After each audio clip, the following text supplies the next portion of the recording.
Et puis alors dans l'actualité, figurez-vous qu'il y a cette nomination qui fait pas mal causer depuis quelques heures, celle du PDG d'une compagnie pétrolière émirati.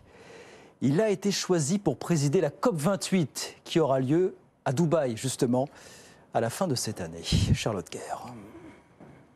Il s'appelle Sultan Al-Jaber et il est le PDG de la compagnie pétrolière nationale des Émirats arabes unis. Il a passé une bonne partie de sa carrière dans les énergies et les hydrocarbures, puisqu'il a aussi dirigé la société émirati Masdar, spécialisée dans le renouvelable.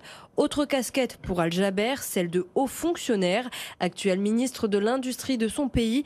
Il est par ailleurs envoyé spécial pour les Émirats sur la thématique du changement climatique, après avoir été conseiller à l'ONU. Sa vision pour la COP28. L'action climatique est une immense opportunité économique d'investissement dans la croissance durable. Le financement est la clé. Ubuesque pour les militants écologistes, un conflit d'intérêts scandaleux selon Réseau Action Climat International. Les Émirats arabes unis figurent parmi les principaux exportateurs de pétrole au monde. Ils sont le 4e plus grand pollueur par habitant en 2019, mais se sont engagés à atteindre la neutralité carbone d'ici à 2050.